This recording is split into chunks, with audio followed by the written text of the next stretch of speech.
Hello everyone. So today we'll be learning about schools of criminology and we'll be learning about what is criminology in common. So guys, criminology is basically the study of the crimes as well as how we can prevent it in the future date, why a particular person has committed the crime and what kind of norms we can imbibe in the society for preventing it in the future date. That is basically the study of criminology. Okay, so one of the famous legal philosophers, his name is Oppenheimer. He has said that a crimeless society is a myth, so that we cannot ever expect a society where there is no kind of crime, right? Can you anytime expect like that? No, it's literally impossible. So crime is basically a part of a society, and how we can prevent it and how we can regulate for bringing proper welfare. That is what criminology deals with. And there are basically four important schools of criminology. The first one is about pre-classical school of criminology. So in pre-classical school, what you need to understand is that in pre-classical school was around like 17th or 18th century. At that point of time, I want you all to understand that they used to believe that it actually came from this European region side. Individuals and actions was being governed by superpower. That means that what I perform, it is basically an act given by the superpower. Now if I commit a crime, they believe that there is an evil inside me, there's a devil inside me, so they punish me. Sometimes you have heard this bewitching system, or they burn us alive. It's a form of punishment. Everything was there during the pre-classical school. But however, during the classical school, they alterated the entire punishment process. They started being little more humanitarian. They started giving imprisonment, fines, penalties. Everything started emerging during the 18th century.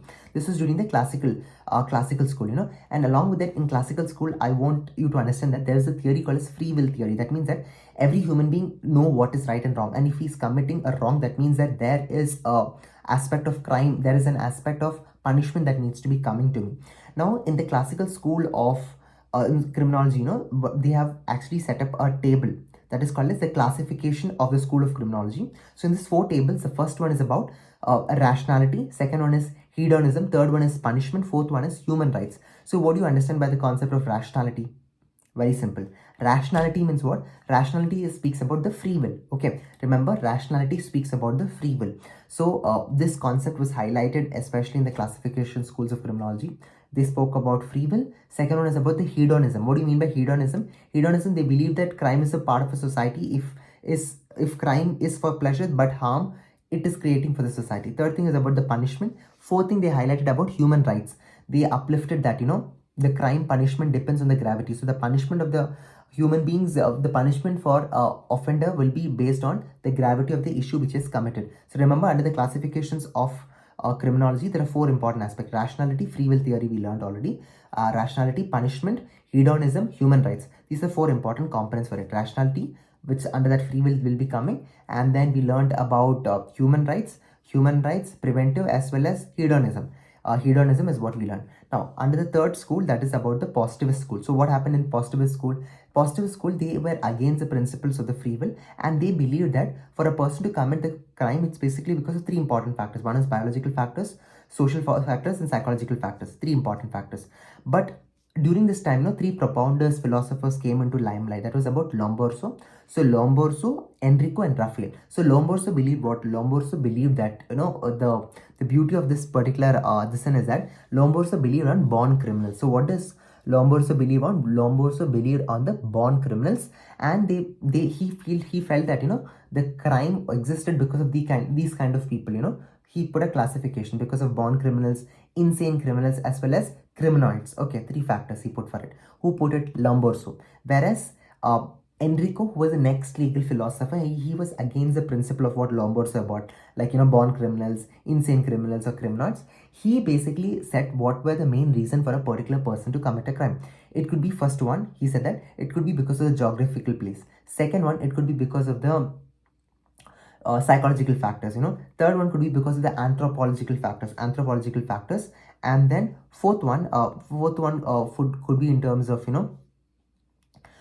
fourth one, if I tell it's basically a parallel link. He connected all the three link dots into a very higher impact factor. That is, Enrico said that it could be because of geographical factors, anthropological factors, and psychological factors. Now, there are five classifications for the criminals. There are five classifications classified for the criminals. Okay.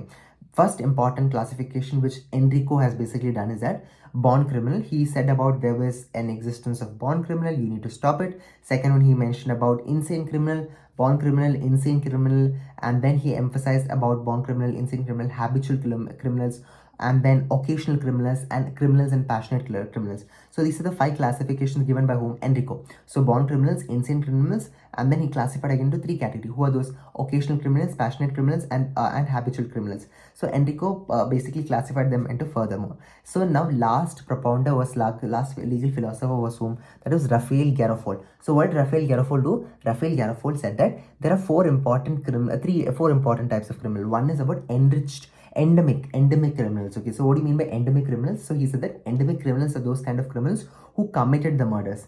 And second one is about the violent criminals. So violent criminals, they are worried about their honor, politics, or religion. They try to commit a crime because of that. Third thing is because of the lustful criminals. They feel that, okay, for sex purpose they commit the crime, going attacking some other wives, like other couples, and grabbing her and then having sex. So lustful criminals are also there. And fourth is that criminals who does not have sympathy. That is also there, no? Criminals who doesn't have sympathy. You have seen the psychopath movies and all, no? Most of that stuff is basically on that. So these are the propounders proposed under the positive school.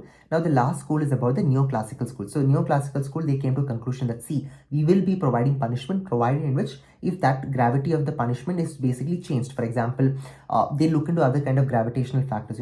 The gravity of the punishment changed based on the age, mental conditions, etc. They look, see, while punishing, they look even at the age and mental condition. For example, a child below 7 years, if they commit a crime, they understand that, okay, this is the punishment, this must not, that much intensity of punishment need not to be given. Or mental conditions, looking into their mental condition, they will not give the punishment that much. So this is neoclassical school. And along with that, there are 4 theories which started evolving, okay, about the criminal law. First one is about psychological theory. Second one is sociological theory. Third one is about the behavioral theory. Fourth one is about social disorganization theory. You know what is psychological theory? It speaks about psychological factor why a person has committed a crime. Second thing, sociological theory, what is the influence of the society to make a person to commit that particular crime. Third thing is behavioral theory. Behavioral theory, we understand that what is the behavior of a particular person to commit that particular crime. And then fourth thing, we learn about social disorganization theory. That means place of residence. So place of residence, which basically makes influence a person to commit a crime. So all that comes in the theories of criminal law. I hope you understood it. Just quickly summarizing, first we learned about criminaloids, then we learned about pre-classical school, classical school, positivist school, neoclassical school, and then in positivist school, under the classical school classification, we made it for the rationality, and then we put punishment, human rights, and the hedonism. And under positivist school, we learned about 3 great legal philosophers, Lombroso, Enrico, and Raphael. Lombroso said about 3 important types of criminals: born criminals, insane criminals, and criminals.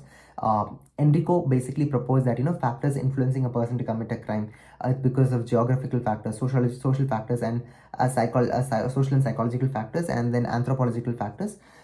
And then he basically classified again criminals into different categories: insane criminals, born criminals, occasional criminals, habitual criminals, passionate criminals. And then further, oh, it was Raphael. If you're not able to remember the word Raphael, no, you can remember that missile name, the Raphael. In that Raphael, they had basically a different kind of 4 kind of criminals he had propounded. First one is called endemic criminals. Endemic criminals are who have been committing these offenses, who have been committing murders. And then violent criminals, they are the one who's worried about their post, and then the honor, politics, power, everything. And third one is about the lustful criminals. And fourth type of criminals are criminals who does not have any kind of sentiments towards others. That comes under the Raphael Garofol, what he has basically said about the types of criminals. And then comes the next important aspect. Then we learned about neoclassical school, what is its importance, how it is basically trying to progress and all. And then we learned about the theories of criminal law. We learned about psychological theory, sociological theory, and then we learned about the behavioral theory, psychological, sociological, behavioral theory, along with that social disorganization theory, psychological, sociological, behavioral, and disorganization theory. Here we try to complete everything under the schools of criminology, as well as understanding theories of criminology. That's all for today's video. Hope you liked it. If you do like it, please do like, share, and subscribe, and do let me know your views in the comments. I will be very happy to read it and post more videos on it. Goodbye.